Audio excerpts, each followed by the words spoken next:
Hey everybody, welcome to the Basu and Godin Notebook on December 4th, 2023.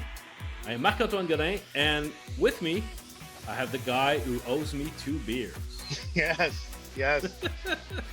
That Yeah, that bet that bet didn't even last long enough for the podcast to be published. I think the news on Montembeault's contract came out before this podcast came out. So from the time yeah. we said it on Thursday night to the time it was announced on Friday.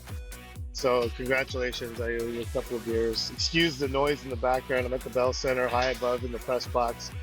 After the Canadiens' morning skate, the Seattle Kraken are getting in their final skates now, so you hear the sounds of hockey in the background. Apologies for that.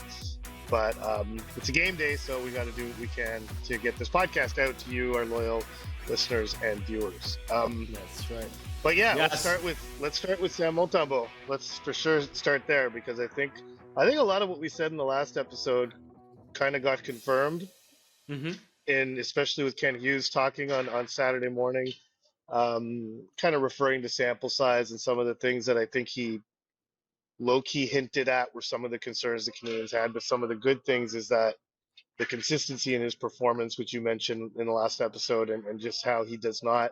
When I looked at it in writing my piece on Friday, so tonight's his 10th. Well, so tonight's his 10th start. If you're listening to this after Monday, then the Kraken game was his 10th start of the year. Of his first 9 starts, 7 of them he had a save percentage of 900 or high. So Yeah. that's one stat that I kind of like to look at in terms of, save percentages and everything, but over a larger sample, it does generally give you a sense of whether a goalie performed up to his standards or not. Um, I think Sam has done that in every way this season, and even at the end of over last season, a lot of fans blame the Canadians having the fifth overall pick on Sam Montembeault, and I don't think it's misplaced. I think they probably would have picked a little higher had it not been for this guy. Yeah, and I So he like the gets fact rewarded that, for that. yeah.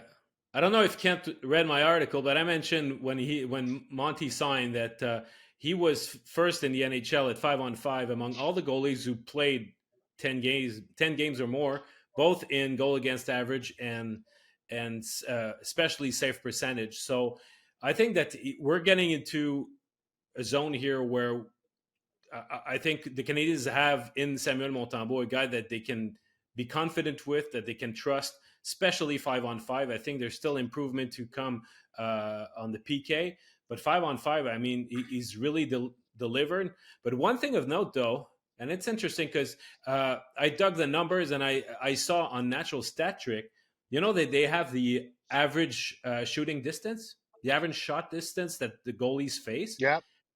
And among all those goalies that had played 10 games or more at the time that he signed, Monty's the one that Mhm. was facing the shots from the furthest distance, which was not the case with Jake Allen. So Oh. basically, the Canadians have done a better job with Montembeault in net at keeping the Mhm. opponent outside. They obviously there's been odd man rushes, there's been turnovers. Obviously, he saved their ass more than once. There's no doubt about that. But on average, the distance of shots from the opponent of 5-on-5, it's been rather big. So I think it's a good sign. Obviously, Montembeault's benefited from that, but it's a sign that defensively they might not be as far as we think they are, at least in their defensive zone management. It's really in puck management and feeding the transition of the opponent that exposed the team is the most. But it really struck me because Jake Allen has not benefited from that at all. So that's it. That Yeah, was I'm my two always cents. reluctant to kind of. I think. I think that's there is some. I'm always reluctant to kind of make too much of like statistical differences of how the team is playing in front of either goalie because it's just like it's sometimes it's just random. And I Yeah. don't know what Sam Montembeault could have done to lead to that. I do know that he is. Oh, actually, no, that's changed. Because I thought, oh no, he's still perfect. Long range shots.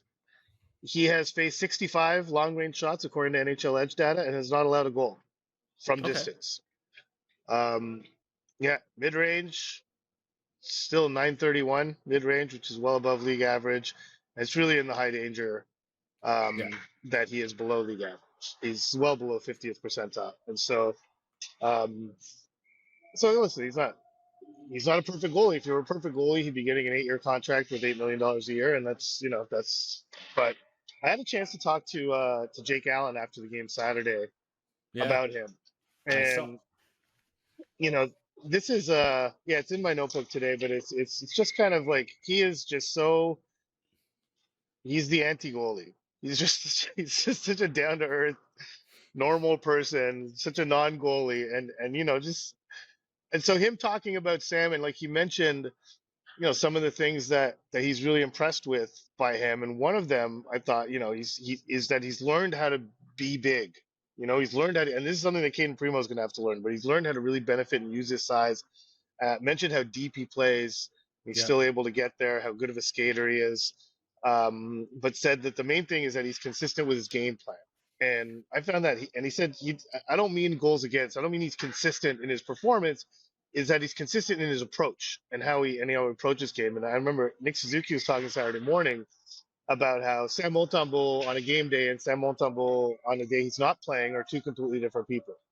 You have Oh. the happy-go-lucky sort of good personality Sam Montembeault when he knows he's not playing, but on the days he is playing, he's super dialed in, focused, intense, and it's kind of the two sides of Sam's personality that I think allow him to handle the pressure of the position in Montreal, and he doesn't exactly have huge expectations either, but he has big expectations of himself, and is just a really chill guy. Like Yeah. it's really it's I've had over the last month I think three different conversations about this contract stuff. And yeah, he mentioned it's kind of on the back of his mind, but like wasn't really letting him he wasn't allowing himself to get overly focused on it or stressed out about it or whatever. And I think that approach whenever he's not playing and not overthinking things and not overanalyzing what he's doing. I think that's really beneficial to him. So, and it's worth noting that the term here is what got this contract to the finish line. I think I had mentioned on the last episode how I thought the term was going to be an issue because if I were Sam Montembeault, as an impending UFA, I would have looked for more than 3 years of term. Like honestly, like I think he was justified in sometimes this is your one shot at it. Like when you're Yeah. a 27-year-old UFA, where getting a 5-year deal as a goaltender would not be outrageous. You'd be 32, and you could even maybe sign another one if things go well. But looking for a 5-year term is something that I thought maybe Sam would want without having actually talked to him about it or without him having told me that.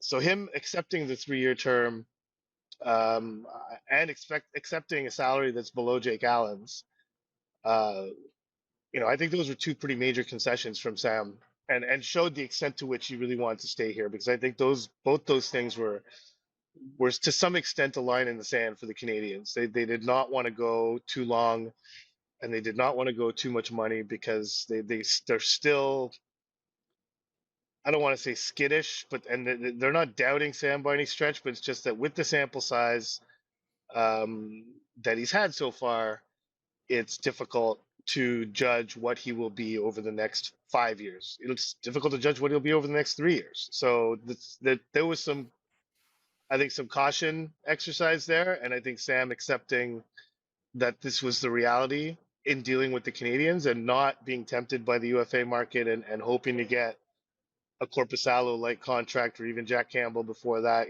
from some other team because it wasn't going to come from Montreal. So I think the terms that he accepted showed the extent to which he wanted to stay in Montreal, in my opinion. Yeah, well, you compare Montembeault, let's say, to Corpusalo. I understand because of either the amount of work or the caliber of goalie that he can. But the biggest issue for Montembeault was the fact that this three goalie rotation makes it so that if it is to get, if it was to extend to any period of time uh, over the course of the season, it would it would not enable him to gather the statistics that would convince other teams to lend him longer term contract. If he was assured, in based on the actual setup in net for Montreal, that he would be playing 40 to 50 games, then it would be easier. You keep talking about sample size. Well, other teams would look at how he performs this year and say, okay, we're comfortable offering him 4 or 5 years. With three goalies, you won't get those cumulative stats and that amount of games that would really comfort the other teams. Some might have been convinced with him, but it was a gamble that I think that they were not entirely comfortable to take. So that's why resorting to 3 years, staying in Montreal the way that he wanted, and ultimately after those 3 years, he's going to be still good enough. I mean, if he's still going on this upward trajectory, after those 3 seasons, he'll still be young enough to go after a 3 or 4 year contract. And in the meantime, he can continue to prove himself, be part of the rebuild. And even though there's no trade clause in his deal, there's an handshake agreement that he's not going to be moved during that period. We'll see if it's going to be respected, but there's a mutual agreement that he's going to be in nets for them to bring the team to the next phase of their development and their rebuild. So I think that we tend to picture the fact that because he was destined he was eligible to free agency at the end of the season, he might have the bigger end of the stick. But it's such a crapshoot with goalies. You never know what you're going to get. You might end up thinking, oh, there's going to be a good market for me, but it's really difficult to project and to predict how things are going to turn out. So I think that they found a range where both parties were comfortable with what was presented. And you talk about both sides of Montembeault's personality. There's also the fact that I think that he's got a good personality for Montreal. And it's not true for every player. It's not true for every local player either, especially. But he's in that group of guys like Steve Bégin, like Philippe Danault, guys who let the pressure sort of slide on their skin, and they don't get too rattled by it. Other local players, it's a different story. It's a tougher thing to manage on a daily basis. But Montembeault has really shown a great level of comfort in this market. So when you are asked to play in nets for the Montreal Canadiens, that's really important. So I think it's a good deal for both. Let's move on to the next topic. It's good to get it done. Yeah, go ahead. Well, it's just funny that when you said the whole three goalie situation and impacting his potential marketability in UFA, it would be funny if they put Caden Primo on waivers now that the contract's been settled. Yeah. Well, the thing though is that I think that they were. I wouldn't say that they were waiting for the contract to be resolved to untie the knot, but that's definitely a component. There had to be some sort of insurance about medium to long term plans.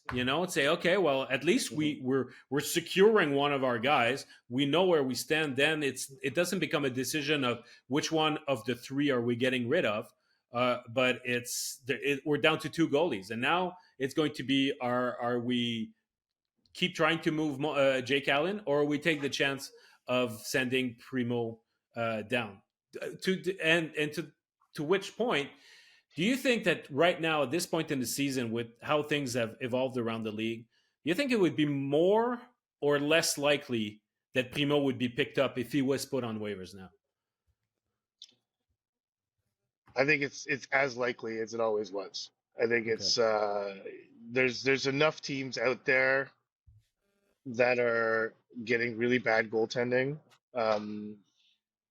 that's kind of sinking them a little bit, where I feel I think the risk is still there. I don't think it's greater. I don't think it's less. It's just there. Like if you can get a goalie for free and see if you can catch, lightning in a bottle, there's a lot of teams out there who would give it a shot. And I'm not just talking about Edmonton. I think there's a bunch of teams that would try it, and so Well, Monday's opponent for I'm Montreal not are not sure. exactly benefiting from stellar goaltending, huh? The Seattle Kraken No, hasn't they been have the great for. worst. They have the worst. They have the worst goals saved above expected in the league, or at least they Yeah, did as of December 3rd. I mean, there's, Carolina's getting poor goaltending, Philly's getting poor goaltending, Jersey's getting poor goaltending, and Jersey, it's not getting talked enough about just how floundering the New Jersey Devils are right now. Listen, a lot of people consider these guys a dark horse Stanley Cup contender, and yeah, it's not going well. I mean, they've had injuries. Obviously, it's not just the goaltending, but um, their season is not going well at all, and goaltending is a part of it. It's not all of it, but it's a part of it. They have injuries, as I mentioned, but it's there are teams, several of them, where goaltending is an issue. Where I think they wouldn't necessarily look at Primo as a solution, like an ironclad solution, I should say. But they would look at him as a possible solution. Like, what do they have to lose? You claim him on waivers. You play him a couple of times. Does he catch fire? Does he get them a few? Get him on a winning streak?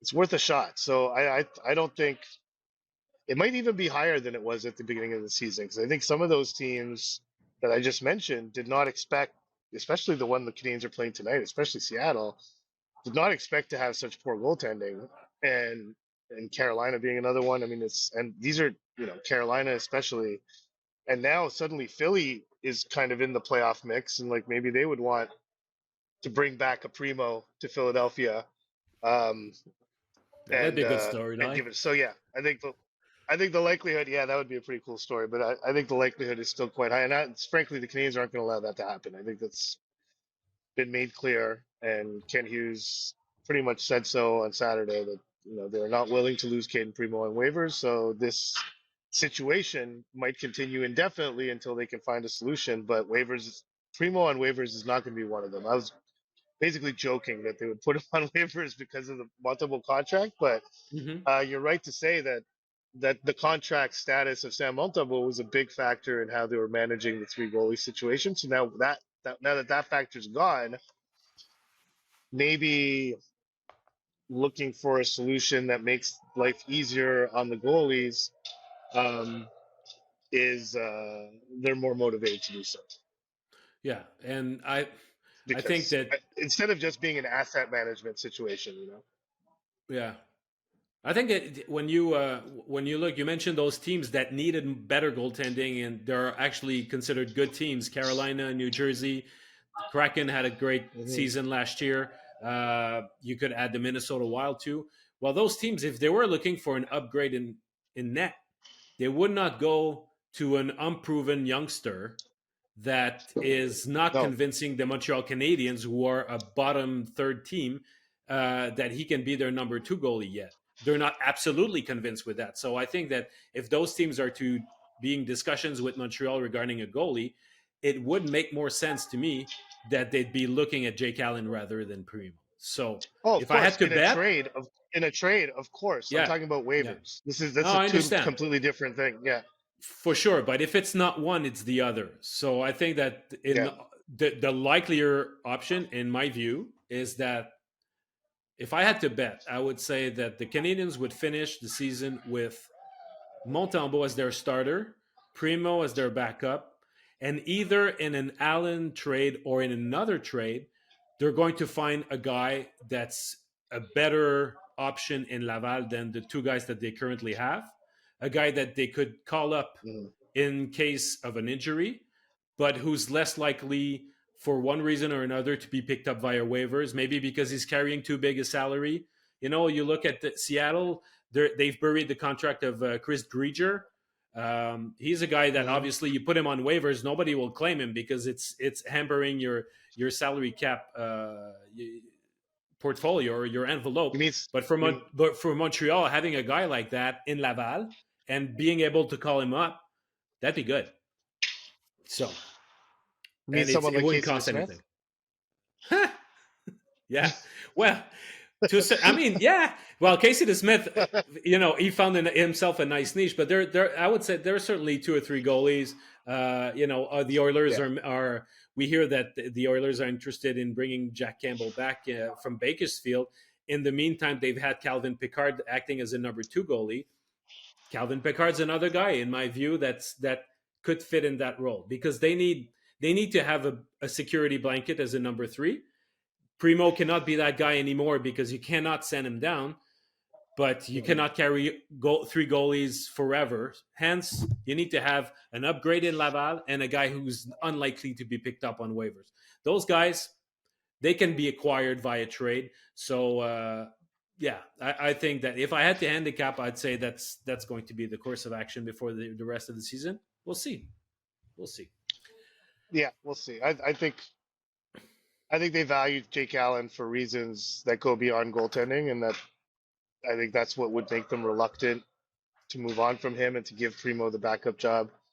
Mm-hmm. That's just my opinion. I think what you're suggesting, I think has a good likelihood of happening, but I just know that they really they really value Jake Allen's presence around their young players, and that's a part of his cachet that few players have on the entire team. Frankly, it's really Mm-hmm. even among the skaters. You know, Sean Monahan is valued for that. Obviously, they brought in Tanner Pearson for that, but Jake Allen's one of those guys too. So we'll see.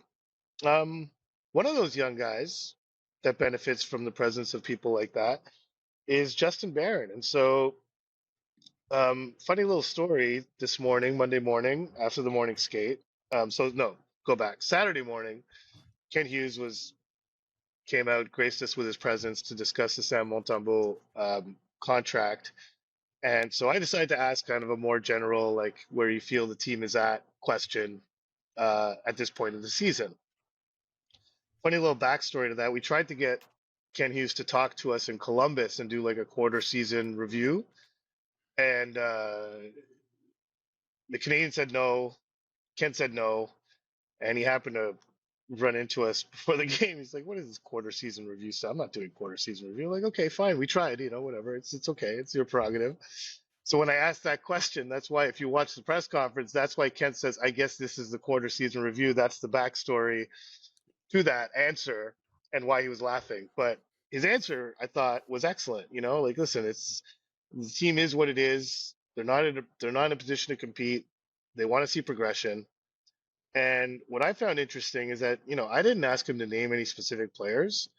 He decided to name a specific player and said, if I want to look at one player, I would look at Justin Barron as a guy who's progressed, and I think in an ideal world, Ken Hughes would like that list to be longer. It wasn't an exhaustive list. It doesn't mean he's the only player Ken Hughes thought progressed, but I think there are some players they would have liked to have seen more from to this Yeah. point this year. Um, Obviously, injuries have played a factor, so you can't see more from Kirby Doc when he's only played 2 games, or I think Newhook was trending up when he got hurt.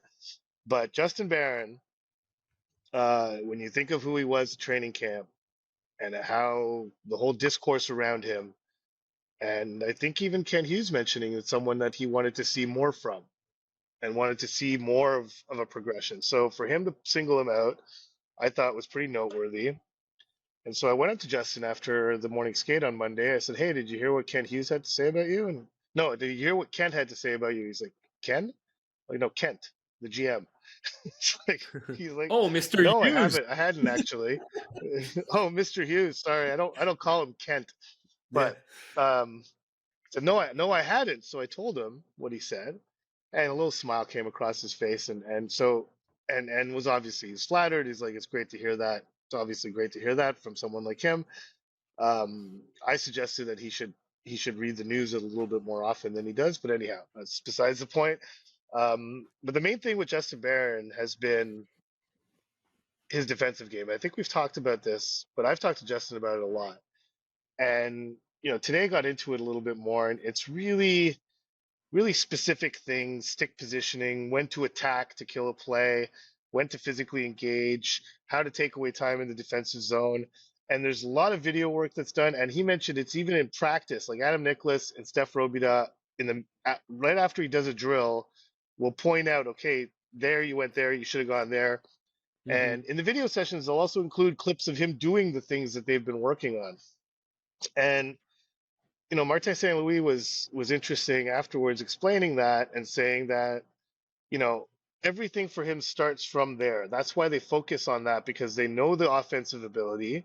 Scored again against Detroit the other night with a really instinctive cut to the net. Like that wasn't one of the. He has 2 goals this year where he just got like really long rebounds that just landed on his stick randomly. That wasn't. This wasn't that on against Detroit. This was a good instinctive play to go to the net, go to an area where a rebound is likely to be, and put it in the back of the net. But you don't do that, and you're not even playing in the offensive zone if you're not doing the things that they're asking him to do in the defensive zone. And the more he does that, the more he gets the puck on his stick, the more the Canadians have possession of the puck, the more the Canadians are playing the offensive zone, and the more he's able to do the things that he's good at in the offensive zone. So, you know, ever since the game against the Winnipeg Jets, so a long time ago, I believe that was October 28th, if I'm not mistaken, Justin Barron has been playing a top 4 role on this team, whether it was with Yeah. Caden Gooley or Mike Matheson. He's been a top 4 defenseman for over a month. And in that time, he basically leads Canadians defensemen in expected goal percentage, in actual goal percentage at 5-on-5. He's second on the team in 5-on-5 ice time, just a shade Wow. above Mike Matheson. Well, because of just the power play time that Matheson gets on the first unit, but still, I think he's 13 seconds ahead of Mike Matheson in 5-on-5 ice time since October 28th. He's become an extremely important defenseman for this team, and the guy who was like an afterthought in training camp within a span of 3 months has become this. So, if the Canadians had more stories like Justin Barron, I think this season and the way it's going would be easier to take. But they don't have that many, and that's I think No. a bit of an issue. Absolutely, because you see Barron has improved a great deal. Caden Gooley has improved.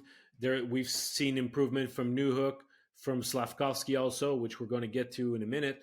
But Hmm. Barron, it's just a starting point that makes the leap forward so significant. Because yeah, when you consider sending the guy down and you just don't want to hit his morale too much and say, well, we'll make sure that he sticks around even as a seventh defenseman, and 3 months later he's playing what, as you said, like over 20 minutes a night, no doubt about it. That's a significant leap Hmm. forward, and they needed that because with David Savard being out with injury, they needed one right-handed shot defenseman to rise to the occasion. And now when you look at the way that ice time and responsibilities are distributed, he's their de facto number 3 defenseman right now, which I would not have Hmm. pictured early on in the season. But defensively, I like the fact that he uses his mobility. He doesn't get beaten when the other team attacks, and they take the blue line. Sometimes he'll have issues still with his gap, but I find that he doesn't give the inside very often, and he'll position himself to drag the attacker on the outside, and then he'll just follow him, around and try to contain him closer to the boards. So just his positioning, he's got a long reach, so his stick work again is good too. I think for me the biggest adjustment where there's still a great need for improvement is when it comes to his decision making and his the fact that he's prone to turnovers. And we saw the other night that once again, I mean, he lost a puck and it led to a goal very early on in the third period. The first goal that Jaden Primo gave up in that very bad third period. Those mistakes happen with Justin Barron, and I was not there in Florida to watch the first few years of Mike Matheson, but I feel like there's a Hmm. there's a good comparison there between those two guys.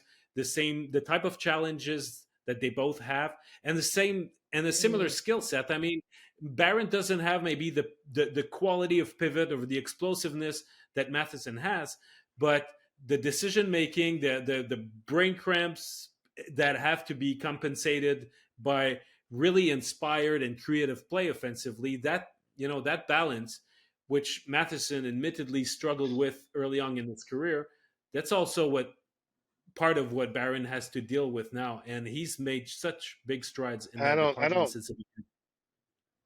Yeah, I don't think there's as much. Uh, I don't think there's as much natural or inherent risk in Barron's game.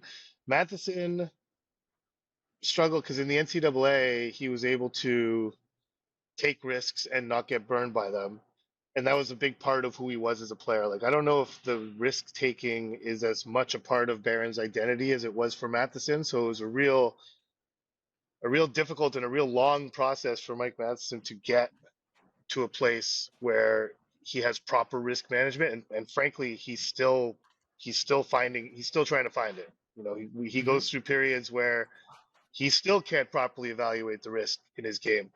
I think in Justin's case, it's more a matter of less so risk and more so uh, just mistakes that young people make. So it's really Yeah, it's somewhat I different talked in that about sense, and decision that's why I making. think it won't take. Yeah, decision Yeah. making, but but that's why I'm saying it's different from Matheson in the sense that Matheson actively made those decisions knowing he was taking a risk, whereas Hmm. Barron's decision making, I don't think he's quite aware of the consequences, and so it's less conscious of a thing. But I think he's aware of it now, and so maybe he will be able to change that. And so, and I think we're seeing him change that. Frankly, he's already less mistake prone now than he was in September. I mean, For it's sure. really a process that we've seen, and so the only reason I bring that up is just that like, Mike's process was long and is continuing still to this day as a veteran in the league, and he's cognizant of it, like you know, and I think Justin's won't be as long is kind of what I'm trying to get Okay. Well, that's anyway. You're bang on saying that we just wish that the Montreal Canadiens players, younger players, had been in greater number in showing that sort of improvement. But it's been significant for Barron, and quietly Slafkovsky also has been improving. I think that we fall in the at. trap, because there's so much coverage around the Montreal Canadiens. We dissect things in a very short term span. So we'll what we think is going on one day, 5 days after, because of it's going to be 2 or 3 games later. What we've seen seems to cease to be true, within the same week. But as a bigger picture, even though Hmm. Slafkovsky had some rougher games, his last month month and a half has been very encouraging, and the fact that he's been put to next to Suzuki and Caulfield to face the Seattle Kraken is a sign of that. I don't know. You might listen to this podcast or watch this podcast after the games against Seattle. We've seen Martin Saint Louis showing very little patience in reuniting the combo of Monahan with the Suzuki and Caulfield pairing. I don't know how patient he's going to be with Slafkovsky, but it's a great opportunity for him and for all those people who are saying, "Well, when are they going to give a real shot at their younger players, whether it's Slafkovsky or an improved role for Yesio Lonen, who's been showing good Hmm. things." I think it's great that we finally see Slafkovsky earning that chance because I mean he played about 10 games with Caulfield on a line that did not involve Suzuki, uh, and he Hmm. was not. He was certainly not. He wasn't the guy on that line that looked the worst. And being in a position where he's going to be finally able to create and be with the better forwards on this team, it's a huge opportunity for him. And it's we who knows, we might see him take off the way we've seen Justin Barron take off in the last month. Yeah, certainly possible. I think his state of mind is just in a good place. He feels really good about his game. He doesn't make glaring mistakes. And actually, this is a perfect example. So on Saturday morning, I don't know if you remember that early in that game against the Panthers, Slavkovsky had a 2-on-1 break with Cole Caulfield, sprung by Nick Suzuki before he went to change. And the whole time, it was blatantly obvious that Slavkovsky was just looking to pass it to Cole Caulfield. And so Yeah. Um, He knows he needs to Mikola, shoot the more. huge defenseman on the Panthers. Well, well, yes and no, because what he needs to do is not make his decisions so far in advance. Like whether, if he had even looked like he was going to shoot, maybe he gets that pass over, but he didn't look like he was going to shoot. So he was cognizant. So I asked him about it on Saturday morning, and he kind of laughed a little bit. He's like, "Yeah, that was just a really bad decision," and it sounds bad. It sounds like he's being hard on himself, but he's saying it in a lighthearted way. It's just like, because I spoke to him during the road trip. Because if you watch him play, and he always says, everyone says I should shoot more, everyone says I should shoot more, but you look at him and you could tell deep down inside he's a playmaker. He really wants to make plays for his teammates. Yeah. And that doesn't mean he shouldn't shoot the puck, and he has a good shot, but he wants that to be a part of who he is. And so this was a case where he was so hell bent on getting that pass over to Caulfield that he had already decided before reading what was actually happening in front of him. And funny, at the end of the conversation, he was like, "Man, I hope I get a couple of 2-on-1s tonight so I can shoot." And I was like, "Well, no, you shouldn't. I mean, you got to like wait for it to happen, right, before you can make a decision. Like you have a lot of data points to consider in making that decision." He's like, "Yeah, yeah, you're right. You're right. I won't shoot." And I'm like, "No, that's not what like That's not the shoot if it's point. that's not the point. Shoot if it's and God, I'm not your coach, but I don't want you to start thinking like it's the whole point is that you got to read a situation. And but when Marty talks about him getting reps, that's a rep. Like that 2-on-1 was a rep, and even he said that he's like, you learn from situations like that. And so now he was so happy to be on a 2-on-1 with Cole. Cole's a finisher. Let's get it to my finisher, and that's the only thing I'm going to try to do. Whereas the more reps he gets in that situation, the more comfortable he feels, the less uh, desperate he'll feel to make something out of it. Because I think it would be to some extent fair for him to expect, like, how many of these do I get? How many 2-on-1s do I get with Cole Caulfield? I better nail this. I better set him up for a goal. Whereas when it becomes more normal, you can make an instinctive hockey play and kind of just trust your instincts and trust who you are as a hockey player, to make the right decision, whether that's shoot or pass or whatever, deke or something else. Just Yeah, survey but the when you're landscape yeah, and make but a when you're decision. hell bent on passing, you position your body in a way that the defenseman reads it, Well, that's it. and then Yeah, he'll stop that pass. So you have to keep the opponent guessing. yeah, yeah, So and but that again, that's like the point being that, because again, Slafkovsky today brought up uh, the move, his move that he used in Europe a lot. That the curl off the boards, drive the puck to the middle, and shoot from the slot. Where mainly when he was on the right wing, so he could be on the left side, bring it on his forehand into the slot and fire it. Brought it up randomly Monday morning. Um, Still not something he's doing, but that's I asked Marty about it. I'm like, I feel like there's still some caution in his game in the offensive zone. And Marty disagreed with the word caution. He said what he has is hesitancy. He hesitates from time to time because he has not been in those situations often enough at the NHL level. But the more this is why I keep focusing on touches, because the more touches he gets, the more those situations will become normal to him, and he won't have that hesitancy. So let's see. Let's see how long it lasts. Listen, last game on Saturday, you know, Marty kind of admitted that the plan at the beginning of the season was that when Dvorak came back, Monahan would move to the wing with Caulfield and Suzuki, and it lasted 2 periods. So yeah, we'll see what happens. But there's definitely, and the other key component of what Martin said was that, he has no concern about Juraj Slafkovsky's defensive game or his game away from the puck when facing the matchups that he's going to face with Nick and Cole. He did this for a couple of games. Obviously, put him up there in St. Louis when Slaf scored his first of the year, coming off two horrendous games in Arizona and Vegas. But let's see if he gets a good runway to work with Suzuki and Caulfield now, because as you remember, when Slafkovsky got drafted, they put his jersey in the Canadiens dressing room next to Caulfield and Suzuki's. So it was clearly a message from day one sent by this organization that we envision you playing with these two guys.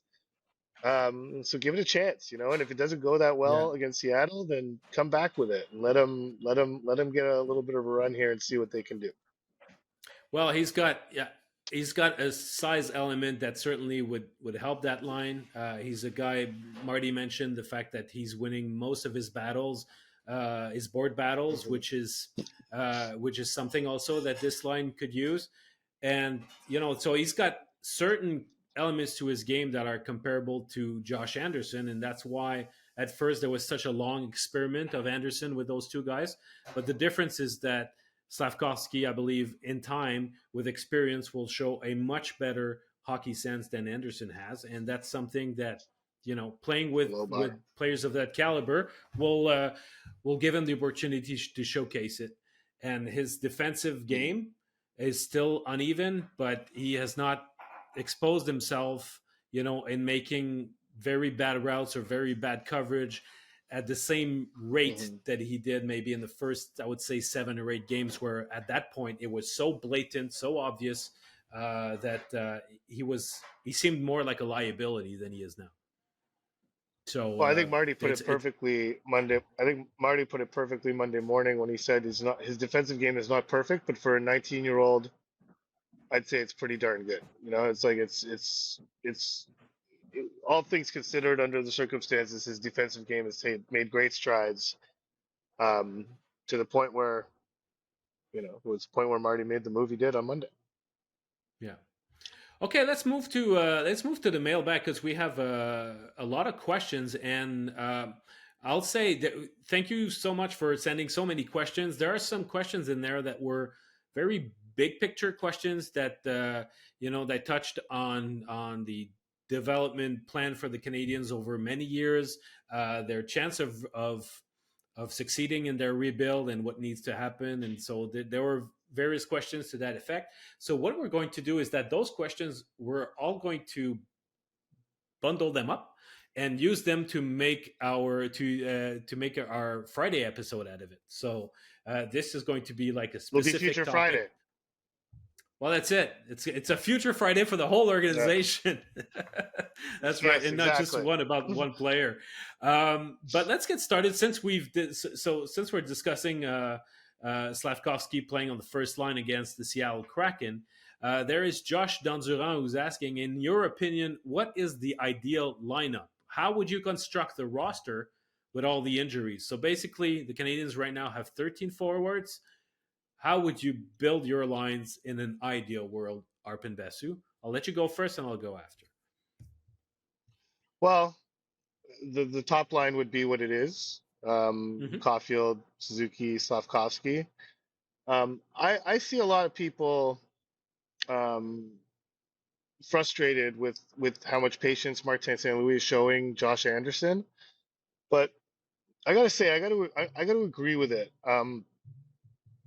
He's too impactful of a player. Listen, he has his faults for sure, but when he's confident and when he can contribute in a way that I think you have to work to get him out of this slump, and I don't think you do that by putting him on the fourth line. So I like the idea of Monahan with Anderson. It's going to be Jake Evans against Seattle. I would put Jesse Ulin in there personally, um, and then have Pearson, Evans, and Gallagher, and Okay. get that Evans Gallagher pairing going. Um, and then have Armia, Stevens. Who am I forgetting? Forgetting someone. Yeah, you are, Who's because there's. Well, didn't you put Dvorak somewhere? Oh yeah, I gotta put Dvorak somewhere. So yeah, so I would put so maybe I would go Pearson, Dvorak, Gallagher, and then Evans, Armia, and Pez or Stevens. I'm pretty ambivalent about. I'd go Pez Okay. actually. I'd take Stevens Okay. out. So Yeah. Pearson, Dvorak, Gallagher is a line that we're going to see on Monday night. Personally, yeah, Caulfield, Suzuki, Slafkovsky. I think that considering the fact that they lost Newhook for 10 to 12 weeks, this is something that it's an experiment worth doing. I like that Mhm. Monahan and Evans together. It's a great opportunity for Evans to showcase a bit more offensive ability.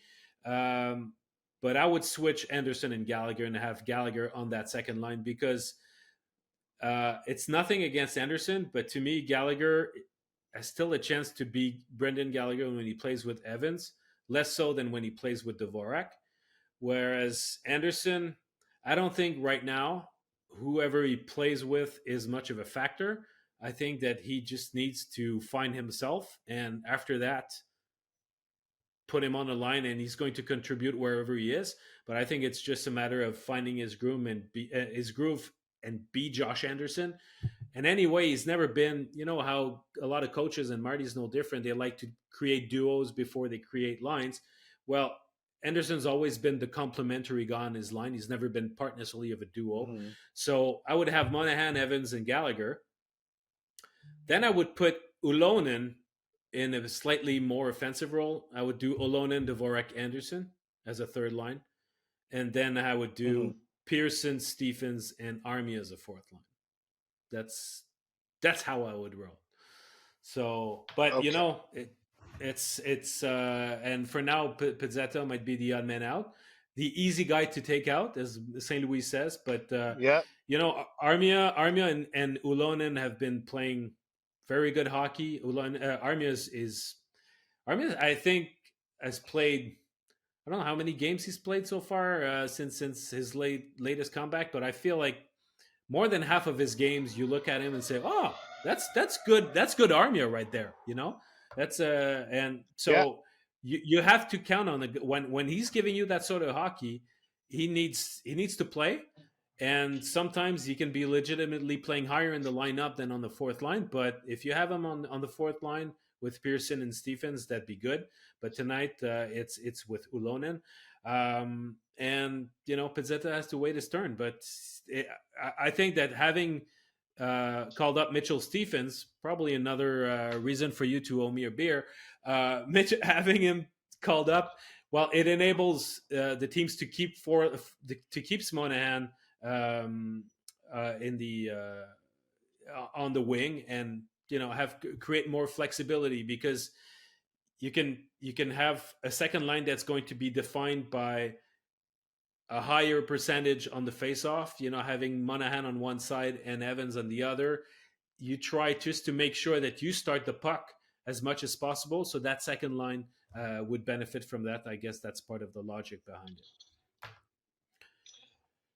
So next question is regarding Arber Xhekaj, whom the Canadians, as we're recording this, just took off IR and loaned to the Laval Rocket on a conditioning stint, or well, loaned him to the Laval Rocket. So it didn't Yeah. actually specify it as a conditioning stint, but I think you can fairly read it that way.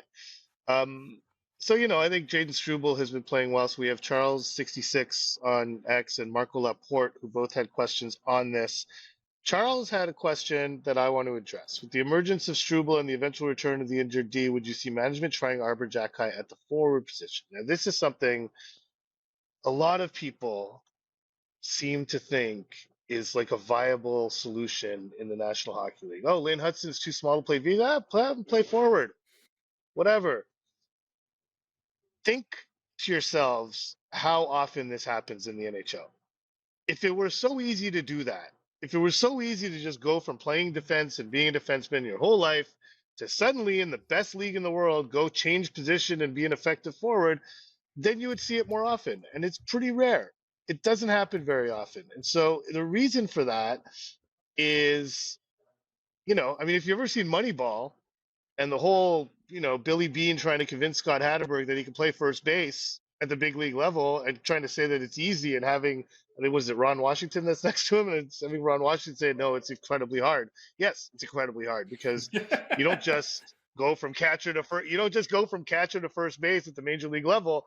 Well, in the same sense, you don't just go from defense to forward and forward to defense at the NHL level. If it were that easy, I think there are a lot of players who you would be like, with Cale McCarr's coming up, you're like, yeah, you'd be a pretty good center. Let's just put you at center. Okay, I've played defense my whole life. For sure, I'll play center now. So I think this notion for any defenseman, that oh, just put him on the wing, make Arber a fourth line winger. It doesn't really fly because it's No. hard. It's a really difficult transition to make, and to make it in the at the NHL level would be even more difficult. So I think this is a notion that a lot of fans need to get out of their head, that this is something that's a potential solution to something. Because more often than not, it's not. No, switching positions like that. This is something that Scotty Bowman tried in Detroit on a few occasions in the '90s. Let's remember that Mathieu Dandonneau went from being a winger to being a defenseman. Sergei Fedorov had Hmm. some games where he played defense, but it's a rare Yeah. occurrence. I mean, in the last 10, 12 years, obviously you have Dustin Bufflin who made the switch. And he would go from one position to another, especially in Chicago, not in Winnipeg, but in Chicago. Brent Burns went from being a winger to being a defenseman. But apart from that, Hmm. Luke Witkowski, journeyman, NHL journeyman, but mostly an AHL guy, makes the switch, and that makes him still relevant in professional hockey because he can do both, but he doesn't do either very well. So he has a hard time sticking in the NHL. And and Sorry, I the think of Nicolas health center's Deslauriers. making noise. Sorry. Yeah, I think of Nicolas Deslauriers, who was a defenseman in the LA Kings organization very early on in his career and was promoted as a winger. But this happens so rarely. You cannot move them around like like pawns in a game. Uh, and Hmm. I don't think that it's going to happen either with Arber Xhekaj. I think that Xhekaj has all the tools to be an effective defenseman and probably the Canadians have more use for that type of guy on defense, winning his battle, creating an intimidating presence in the back end rather than on the forecheck and just hitting guys in the corners when you're deep in the other end. They're going to continue to invest time with this guy on defense, so Yeah. it's just a matter of being patient. And the other part of that, and I'll switch directly to the other question about Xhekaj. Marco Laporte is asking how well Struble is playing right now, does it affect Arber Xhekaj, his role on the Abs defense, and what do you think about both progression?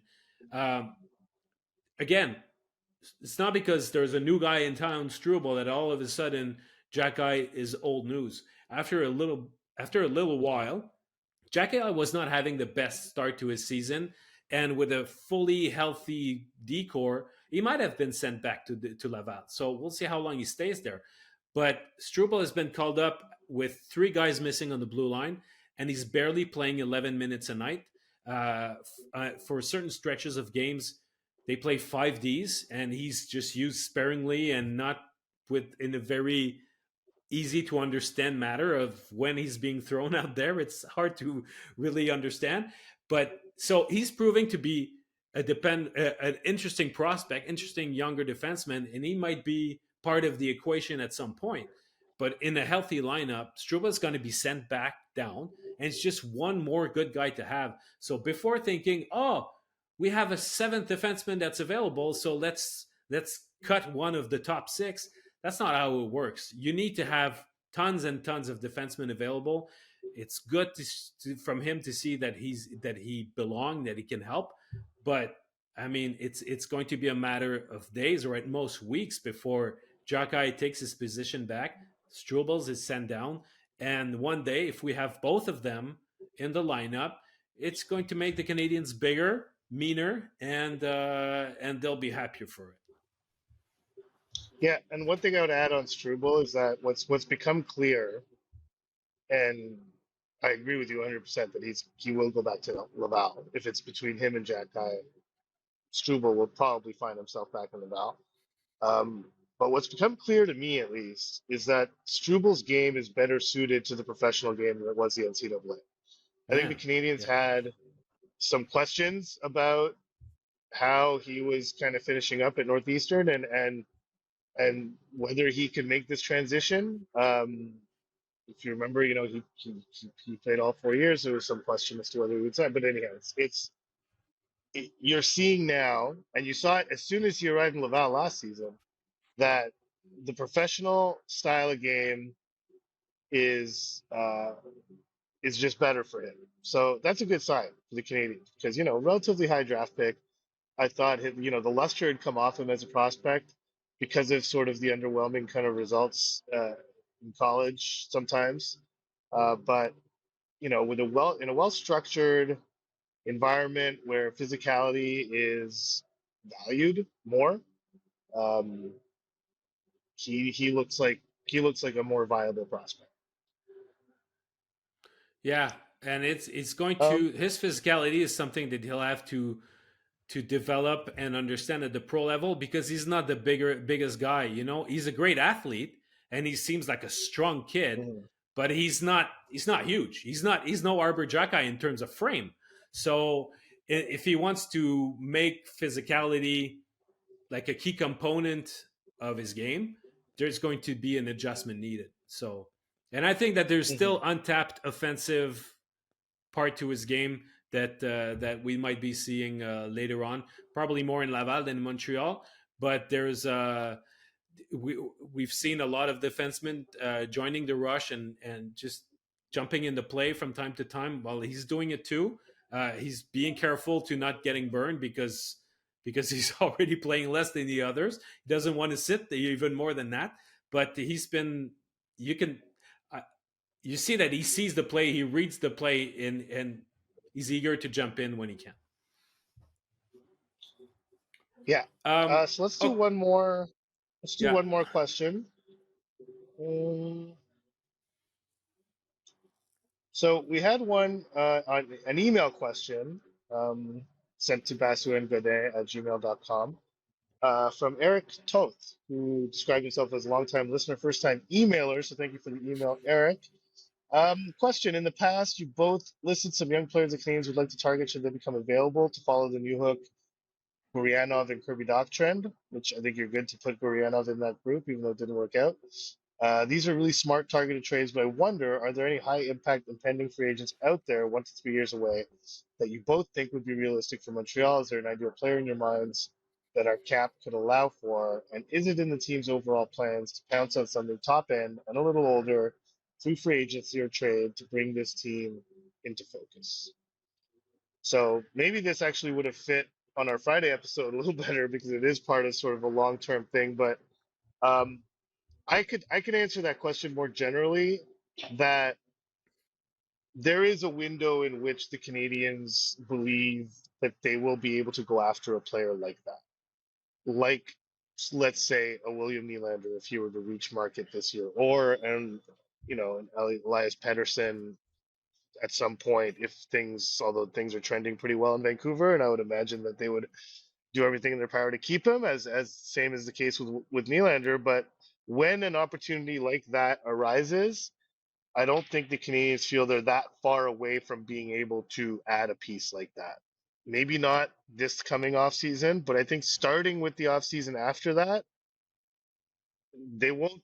I don't think they'll overextend themselves or desperately go out and sign someone just for the sake of signing someone, but they will be better financially prepared to do something like that. Um, Probably one one off season from the next one, so two off seasons from now. right. So you're saying they're going after Leon Draisaitl? I mean, I'm just saying I'm that's the kidding. way they're trying to set up their cap. Well, I mean, Christ, Yeah, I mean, if he becomes available, like, would you not go after Leon? I mean, but for it's a sure, matter of for being sure. able to sign him and having the money to do it. And so that's what I Yeah. think the hope is that within two off seasons they should be in a place where they could potentially have that kind of money available to go after a player like Hmm. that. I'm not saying that particular player, but that scenario is I think something that they see coming into focus. You know, the equivalent of Jeff Gorton's Artemi Panarin acquisition. Hmm. That's what Absolutely.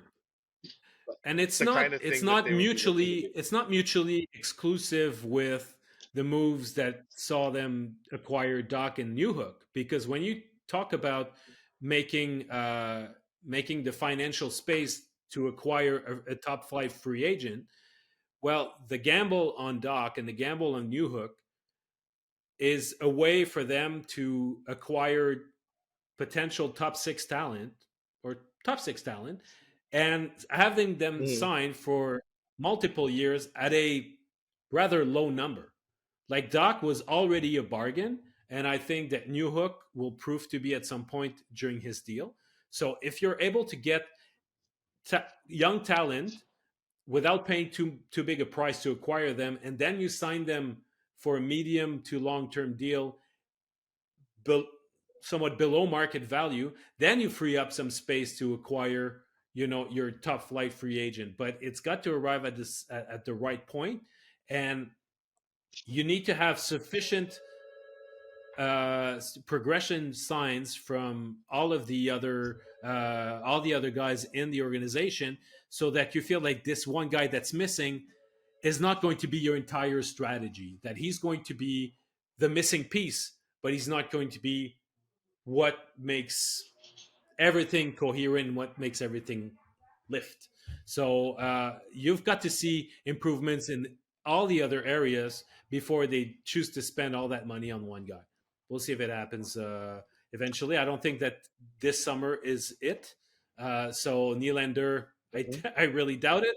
But the year after, yeah, that becomes a lot more probable in my mind. Okay, well, great. Well, thanks everyone for sending in your questions. And as we mentioned, Friday episode will be devoted to, because I think there were a lot of interesting questions about something like this. What do the next 2, 3, 5 years look like for the Canadiens? So we'll just do a whole episode on that on Friday, and also touch on obviously how the Canadiens week goes. But yeah, until then, thanks for listening, thanks for watching, and we'll talk to you soon. Bye bye, everybody.